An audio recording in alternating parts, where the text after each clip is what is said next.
It's draft Q&A time. I chucked a question up on Instagram for anyone who wanted to send through any questions about footy, whether it was Richmond or draft, whatever it might be. And we got a couple of draft-related questions through, so I thought I would take the time to answer those today. And if you've got any other draft questions, feel free to send them through and we can make a few more videos about them as well. But this first one come through from Got Stooged on Instagram. With Lawler, Smiley, Hopper, Taranto, Prestia, etc., will we be too big in our midfield with Sullivan, Roby? It's a really good question, and I had to give it a little bit of consideration as well, because I can understand why it would maybe look that way. I guess the first thing to sort of flag is this is probably Prestia's last year, so whilst it would still impact us for 2026, of course, I guess when you're looking at kind of in the 3 to 4 years time, it's probably less of a factor with him being in there. But even if we do look at 2026 as the example, I guess the way around it is it's all about the positioning of the players. I think if we get the positioning of the players wrong in your example with all of those midfielders and Roby, then yes, we could be too slow and too big in certain parts of the ground. But if we actually manage the parts of the ground correctly, I think there's balance to be had. So for example, the starting midfield could be Nankervis, Lawler, Taranto, and let's say Taj Houghton as the other midfielder. Then you would have Hopper could be on the bench. Prestia in this example is probably on the bench too. And then you could have Smiley at half forward. Or maybe Hopper's playing in the forward line as well. Probably less likely. But you can kind of circumvent it by playing players in different spots. So Smiley and Roby in this example could play on the half forward line. Then one swaps in with Lawler when he needs a rest. Taranto can swap with one of them, or one can go to the bench. Hopper comes on. So you've got kind of creating a 3 or 4 way rotation in different parts of the ground, which I think would be the best way to do it. Because to your point, which I think is what you're alluding to, that we can't afford to just keep dropping big bodies into the midfield all at the same time. It just doesn't work. It's not sustainable. And I don't want it to be a deterrent as to why we don't draft Roby, because I think the benefits far outweigh that, especially longer term. Like I said, when Prestia is no longer at the club, obviously Taranto and Hopper will start winding down at some point as well. I just think that there's ways we can manage it to make sure it works for the now, but I do definitely understand the concern that if it's not managed properly, that it could cause some issues. So it's a really good question, a really good point. Which can make sure Roby gets to our pick first. There's a bit of speculation that he might not even get to 3, which we'll touch on in a different video. But yeah, that would be very annoying. But no, thank you for that, Got Stooged. On to the next one. This is from Jai King. What percentage chance does West Coast or Essendon through pick swaps take Roby before us? I laugh because it scares me a little bit. I'm starting to see more and more mock drafts very, very recently, like I'm talking in the last 2 to 3 days, that have West Coast taking Roby at 2. I don't know what's changed from their perspective. It still seems like Dersma's at 1, but now the question marks are starting to sort of come over CDT at 2, or whether they're a bit more keen on Roby at 2. And even some of these mock drafts, we've got Jesse from True Footy and True Eagle on Tuesday night, and it was actually his mock draft with Dylan Alexander that they actually had Roby at 2. So I'm going to be keen to pick his brain on why they landed on that side of things for West Coast.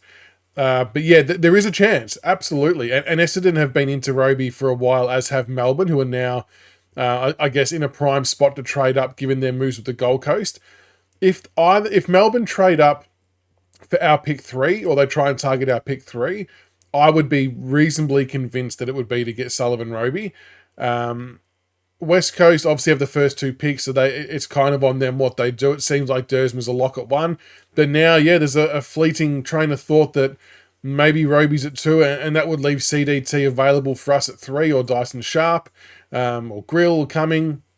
It could truthfully turn the draft on its head. It's actually a really fascinating one. But I can definitely see on draft night, if the first 2 picks for West Coast go Dersma and CDT, I can most definitely see Melbourne coming hard for pick 3 on draft night to try and get access to Roby. There might even be other clubs that do the same thing. I'm just not sure anyone else is going to have a good enough deal for us to go, okay, let's have a look at that And obviously, we'd have to be willing to concede and give up Roby as well, if that's who we were after with our pick 3. And I believe he is one of the names that's hot on the lips of our recruiters as well, about a list of 4. So, could definitely happen, but I'm trying to suss a bit more out about this West Coast chat and how real their interest is, because that could definitely turn things on its head. Another one from Dry King. Is it possible Carlton want to trade 9 and 11 to us to avoid those picks being eaten up by Harry Dean? There's definitely going to be a desire for Carlton to trade those picks, absolutely.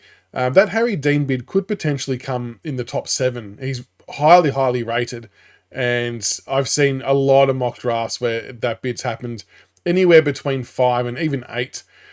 So they will want to either A, get ahead of that, or B, and I think Carlton's preference in this scenario would be to actually trade both into next year, and try and get 2 first-rounders next year, because they need to obviously have some points aside for Cody Walker, which is going to cost them potentially 2 very early first-round picks, depending on where he gets bidded on.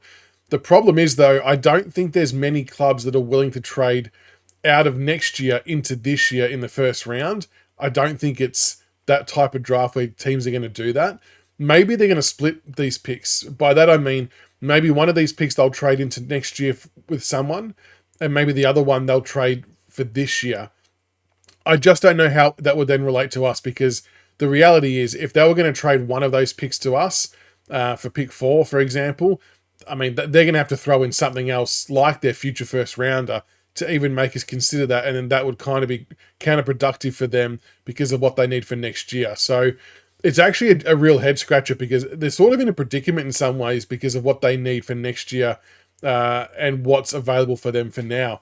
Maybe, I don't know, maybe they try and do a deal with Melbourne, who are going to have picks more around Harry Dean's mark, and they just take him with one of those picks. Or they try Essendon. They're going to have to get creative. Maybe is it 9 and 11 for pick 5, for example, or for pick 6. That way they might be able to get ahead of the Harry Dean pick and an Essendon slide back. I don't, in your question for this example, I don't see Richmond playing a part. I just don't think they would have enough to satisfy a trade to make us say, yep, let's do it. That's the only thing I'm thinking.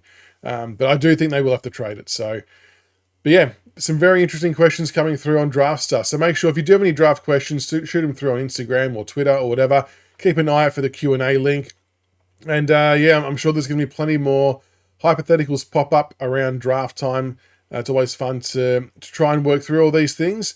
Make sure you like and subscribe for more Richmond content. And until the next one, go Tigers.